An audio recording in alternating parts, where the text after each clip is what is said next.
Hey there, y'all. Welcome back to my channel, Boomy Reactions. My name is Boomy. Thank you for watching. Now today, guys, we're going to be checking out another Mr. Ballen video. Now, am I saying that right, guys? I think I said Ballen in the last time. So it's Ballen. Ballen? No? Correct me, please. Let me know in the comments if I've said that right this time. Anyway, so yes, the last video that I checked out from Mr. Ballen was the first time that I'd seen this channel. And oh my gosh, I love a good ghost story. The scarier the better, the more macabre the better. The last one, surprisingly, had a lovely ending, which was very, very surprising. So I don't know whether to expect that from all of his stories. Maybe there's a good mix. Anyway, so let's watch the video, guys. I do an awful lot of talking just to pre-warn everybody. Yes, I yap and I chat and I go on. Right, so this video has been requested from someone in the last comments from the last video. So this is from Dragonqueen. Thank you very much for requesting this, Dragonqueen. I'm getting Daenerys Targaryen vibes from you, my lovely. Love the name. So you say, I have a Mr. Ballen recommendation you've got to try. It's called If You Hear a Bell Ringing in This Forest, Run. Oh my God, that sounds so creepy. So love watching Mr. Ballen and hope you react to more of his videos. Oh my gosh, I will absolutely react to more of his videos. I can't get enough of them. Honestly, I love them. I was a very morbid child. So yes, I love ghost stories, love anything to do with the paranormal or the weird and the wonderful. So yes, the scarier the better. So, oh, this sounds creepy. A bell ringing in a forest. So let's check this out. And guys, if you are enjoying these reactions, don't forget to hit that like and subscribe. Thank you so much. If you're interested, I have a Buy Me a Coffee account. That link is over here.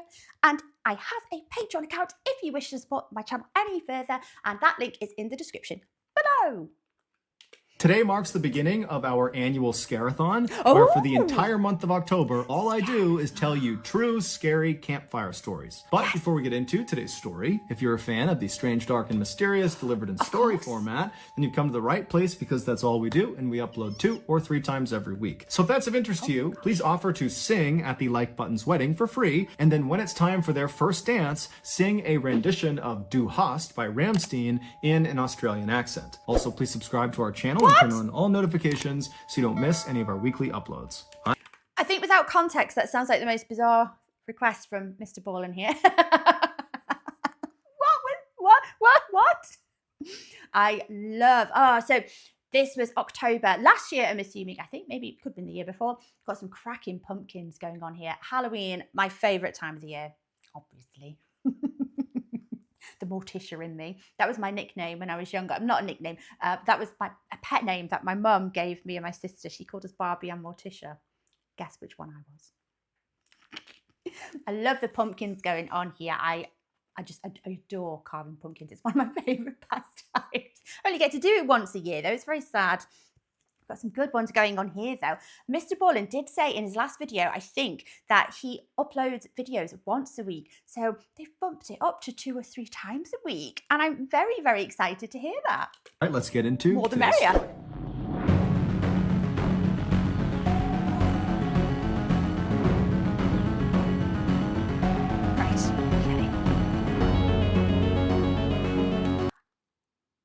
Tintinnabulation. What does that mean? This video is based off an unverified first-hand account from Reddit. Oh, interesting. I love old Reddit. Tintinnabulation. Okay.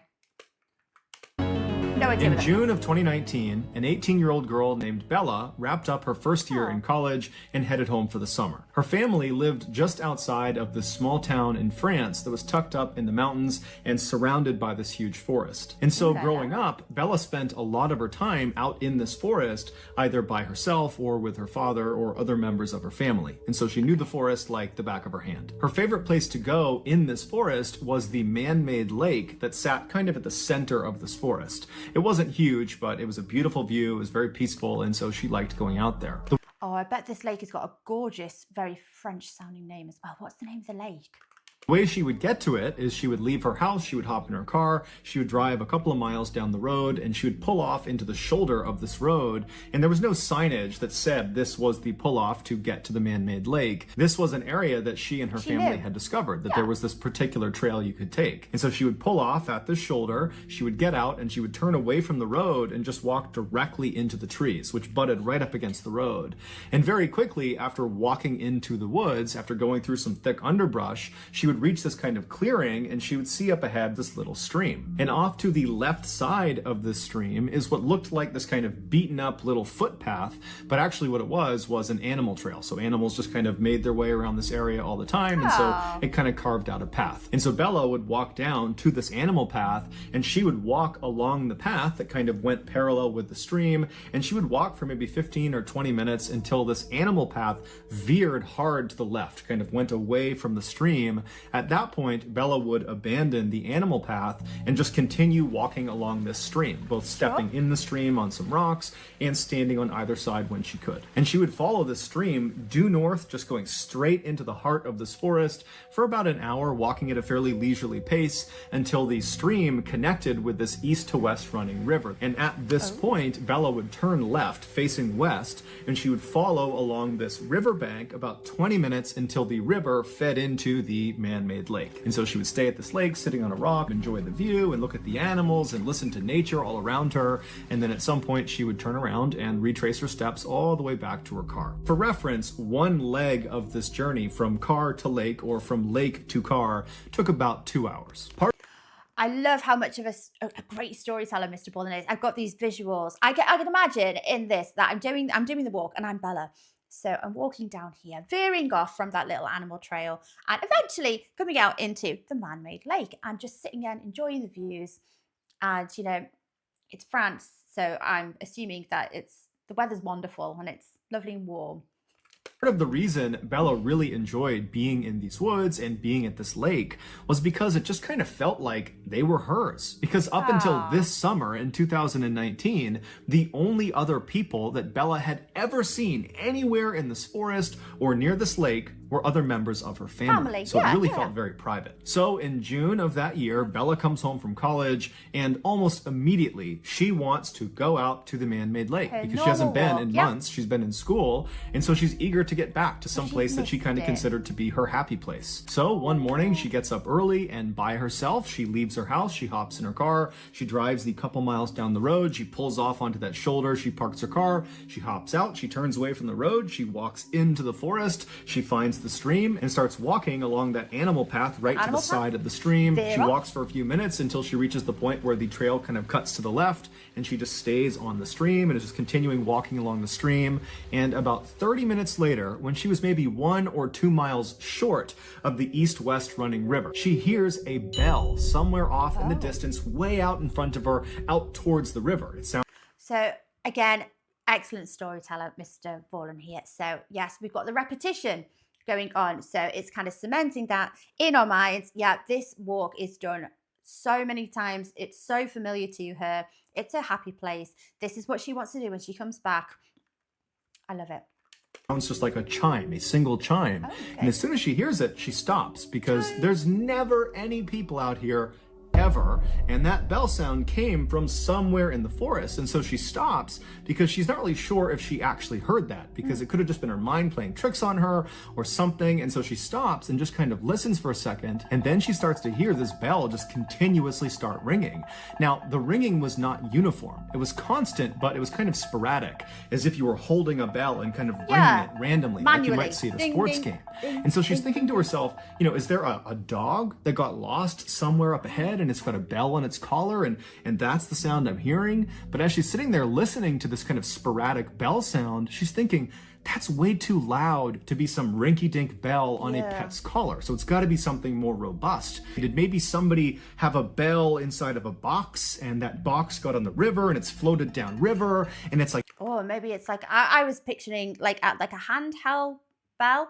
Like we maybe this is just British primary school brain, but in primary school, which is your elementary school, our teachers used to ring one of these, the bell, the break time bell, the playtime bell, and they used to ring it at the end of playtime just to signal to everybody, right, get your bums back in now. It's the end of playtime. Line up. Come on.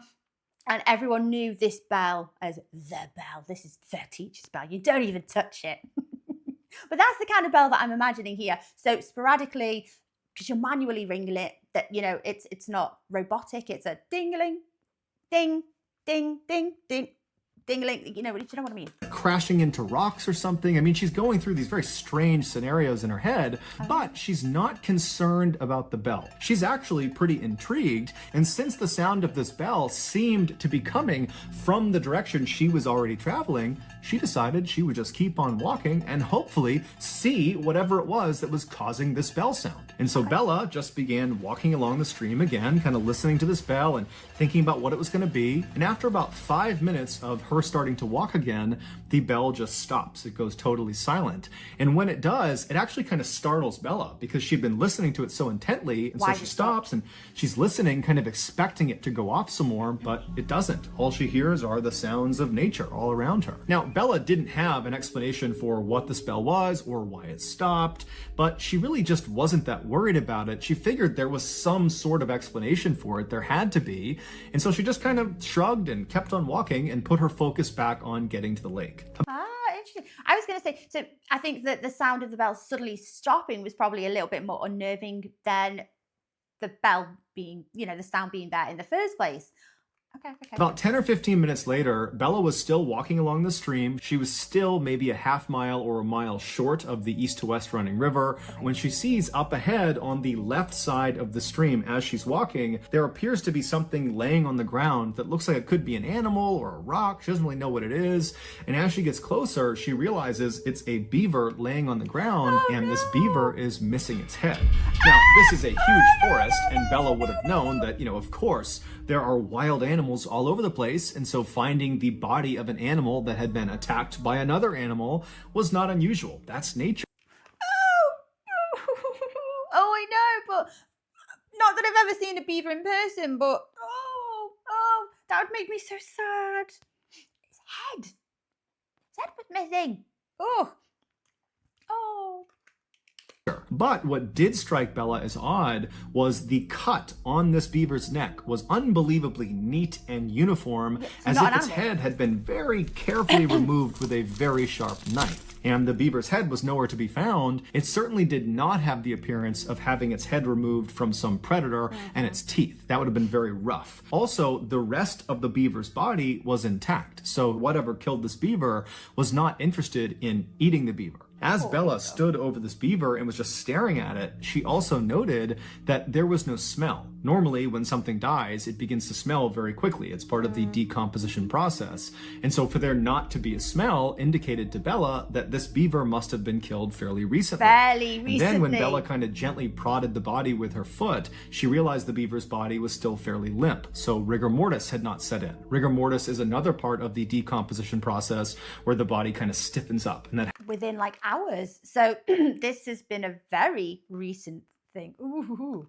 Happens fairly soon after death. And so as Bella is realizing this beaver must have died very recently, it dawns on her that most likely whoever or whatever has killed this beaver is probably somewhere nearby. And Bella can't help but connect this dead beaver to that bell she was hearing earlier, which before meant nothing, but considering the bell was roughly coming from the same area where this beaver has now been found, it made her uneasy. And so Bella found herself whipping her head around, looking out into the trees, seeing if, there's some person, a hunter or somebody that would kind of explain what was going on, but there was nothing. And so Bella felt herself starting to panic a little bit, but then she stopped herself and said, "Calm down. It's broad daylight. I have been coming to these woods for years and years. I've never seen another person. I've never encountered some predatory animal. I'm sure everything is perfectly fine. I got nothing to worry about."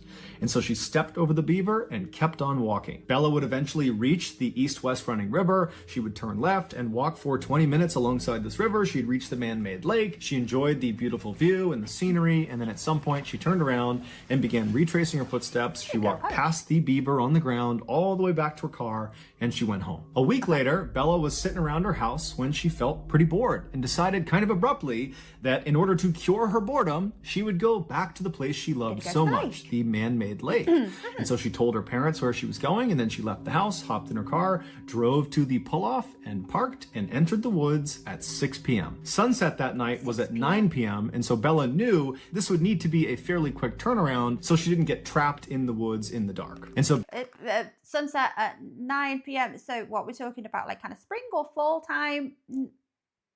Winter would be earlier sunset, do you think? So just to, you know, for atmospheric reasons, to create that image. Bella finds the animal trail. She follows along the stream until the trail goes left and she stays on the stream. She continues walking on the stream when she starts to hear the distant sound of thunder. So she looks up into the sky through the trees and she can see the sky is starting to get dark, but she's still a couple of hours away from sunset. And so between the thunder and the dark skies, she knows a storm is rolling in. But she is determined to get to that lake. And so instead of, you know, turning around and saying, okay, I'll come back another time, she just starts jogging along the stream to get there as fast as she possibly can. Oh, that's a bit unusual, isn't it? What's driving her? There's that compulsion, that feeling of, I have to get there. She's being drawn to it. Why? Add to the eeriness. And almost immediately as she's jogging, the raindrops start to fall. And by the time she passes the beaver corpse on the ground, it hadn't moved, the rain was really coming down. And then about 15 minutes after the corpse, when she hit the east-west running river, that's when the rain was at a full downpour. Still, Bella turned at the river and continued west towards the man-made lake as if she was going to go all the way, but only about a minute or two into this final leg. She still had about 20 minutes to get to the lake. She stops herself and she looks at her watch and she can see it's after 8 o'clock already. And she's thinking to herself, you know, if I turn around right now, it's going to take me over an hour to get back to my car. Sunsets at 9 p.m. It's after 8 p.m. now. So already I know I'm going to have to navigate this forest at night in the dark, even if it's just for a little bit at the end. And if I go all the way to the lake and then come all the way back to the car, I'm going to be in the forest after dark for quite a while, maybe up to an hour.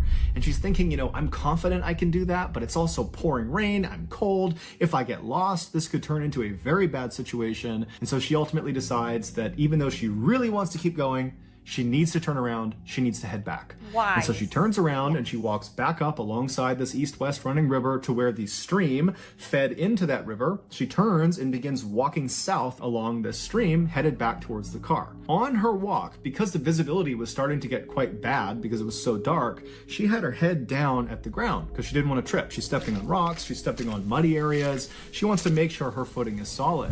And so her head is down. The rain is pounding all around her. And she's walking for about 15 minutes when all of a sudden something hits her in the top of the head. And so reflexively she looks up and kind of puts her hands in front of her face to protect herself, and she sees what she had just run into. It was the beaver corpse. It was hanging from a string that was dangling off a branch right above her. And this beaver's head had been retrieved, and the head had been stitched onto the front paws of this beaver. And so she's looking at this beaver that's dangling from this rope. It's carrying its own head, and she's walked square into it. And her first reaction was basically to gag. She was going to vomit. That is a 1-week-old beaver corpse as well. Like, just in case anyone watching this has forgotten, that beaver died a week ago. So that's gonna be smelly and nasty, and never mind, who in their right mind would do that to the poor beaver corpse? Oh, it's desecrating his corpse.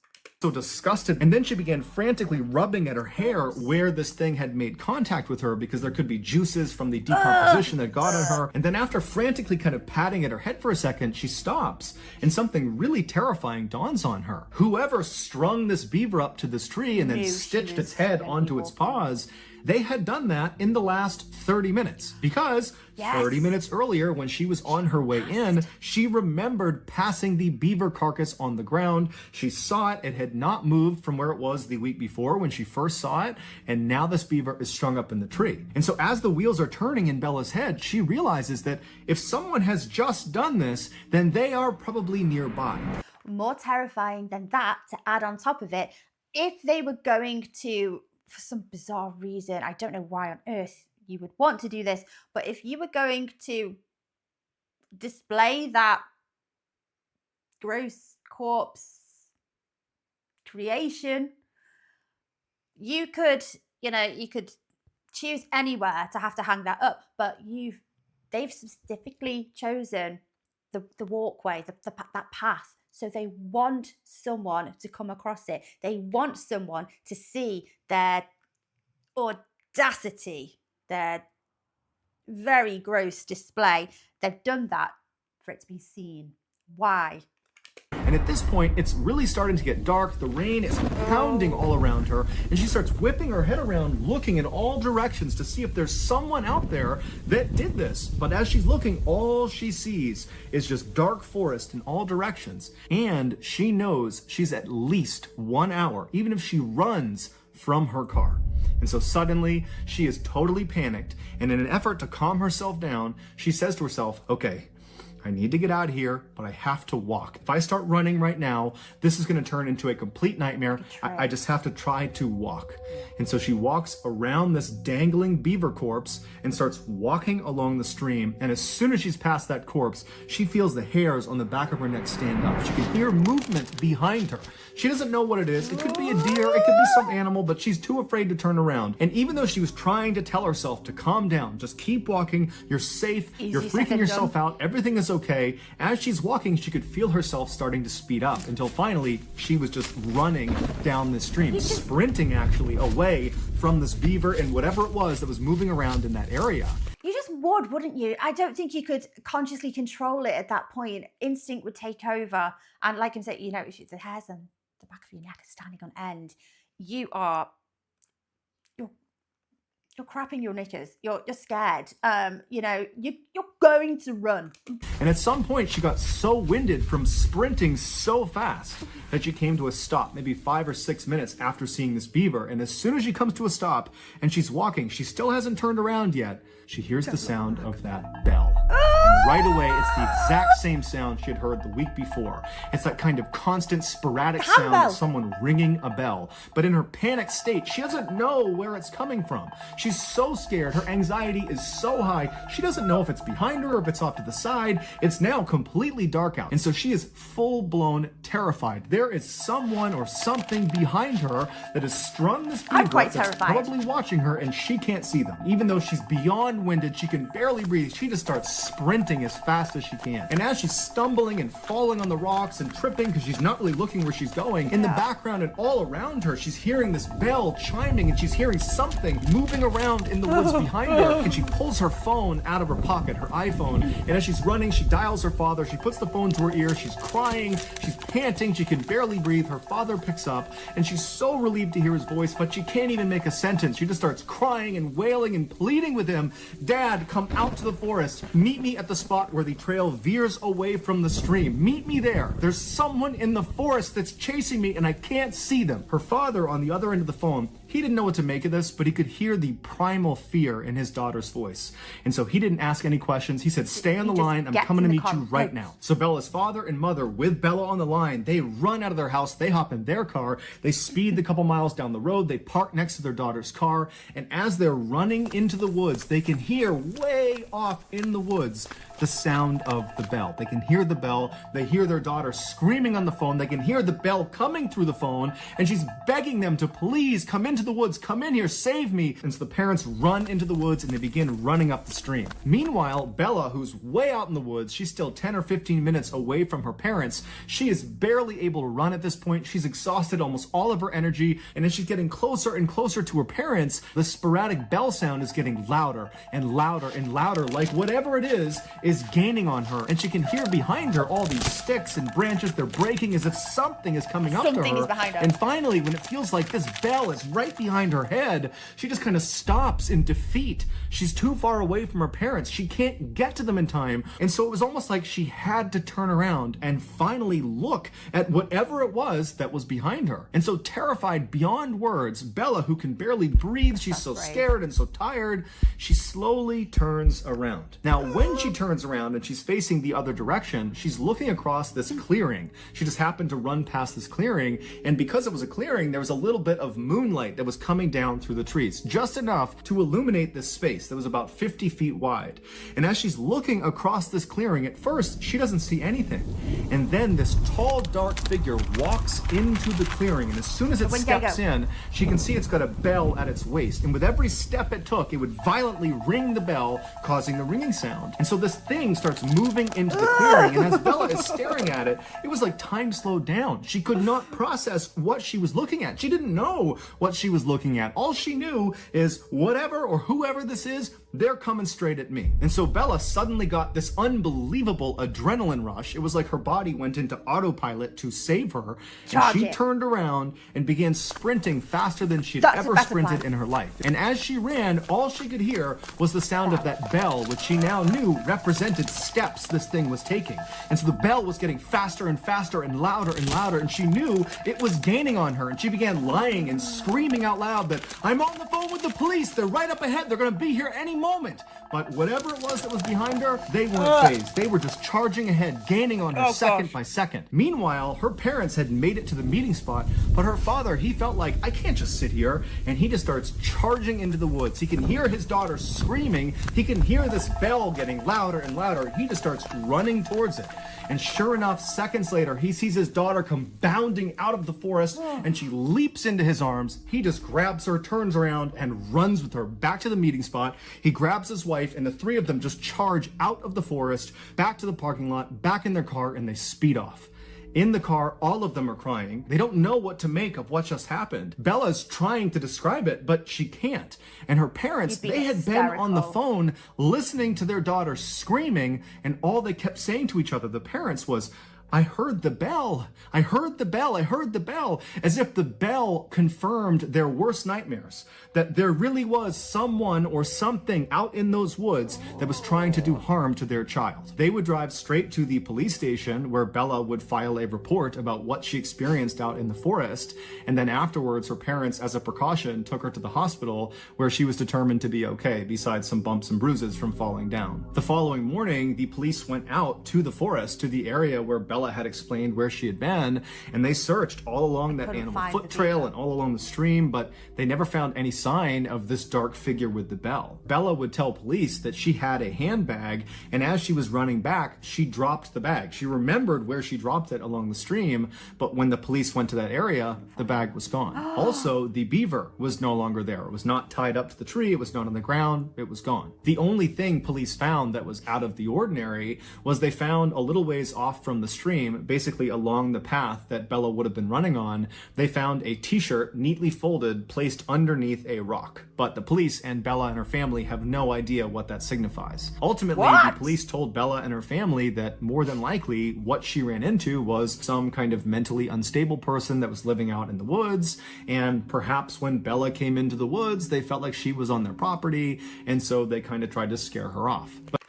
Like, totally casually, like, oh yeah, it could be one of the many escape, institutionalized, mentally challenged people that just always live out in the forest and behead beavers. Totally normal. No. Oh, even if it was, like, that's not okay. But Bella has a hard time accepting that. She felt like, as she was running from whoever was behind her, that she was in mortal danger. That had it not been for her father running into the woods and literally grabbing her and running with her the rest of the way, that she may not have gotten out of the woods at all. That she might have been attacked and killed by whoever this was. She also can't help, when she looks back at the entire experience, thinking about that moment when she turned around and looked across that clearing and saw this figure come into the moonlight for the first time, that when it came into the moonlight, the way it was moving, the steps it was taking, they weren't normal, they were abnormal. There was just something off about this thing's movement, that it didn't seem like she was looking at a person, but rather some big animal. But regardless, since her ordeal, there have been no strange sightings out in those woods. However, almost no one ever goes in those woods except for Bella and her family, and Bella and her family, they don't go in those woods anymore. So whoever or whatever is out there is still just out there. So that's gonna do it, guys. If you found the secret in today's episode, let us know in the comments section what it is and where you found it. And if you're the first person to do that, we'll pin you at the top of the comments section. If you got something out of today's episode and you haven't done this already, please offer to sing at the like button's wedding. And then when it's time for them to have their first dance, sing a rendition of Du Hast by Rammstein in an Australian accent. Also, please subscribe to our channel and turn on all notifications so you don't miss any of our weekly 2 or 3 video uploads. We are now selling merchandise like flannels and hats and hoodies and all sorts of stuff. If you're interested, go to shopmrballen.com. If you want to learn about upcoming deals and promotions for our merchandise, go to our shop's Instagram page. The username is shopmrballen. If you want to get in touch with me, you can direct message me on Instagram or on Twitter. My username for both platforms is the same. It's johnballen416. I also have a ton of content over on TikTok where my username is Mr Ballen. We also have a second YouTube channel called Mr Ballen Shorts where we post random short videos and lost episodes. We also have a Facebook page just called Mr Ballen where we post condensed versions of the longer episodes you see on YouTube. If you have a story suggestion, please submit it to our subreddit just called Mr Ballen. It's linked in the description below. So whether I see you on Instagram, Twitter, TikTok, Reddit, YouTube, Facebook, or some combination, just know that I really appreciate your support. And until next time, that's going to do it. See ya. Oh my gosh. I've got a suggestion, Mr. Ballen. I've got a suggestion. There is an old folklore story about a 3-eyed, huge black wolf-looking dog that roams around the southern parts of England. I'm sure it's the southern parts, or maybe it's just all of England, and just scaring people. And I don't think he causes fatalities or anything like that. I think he just eats sheep.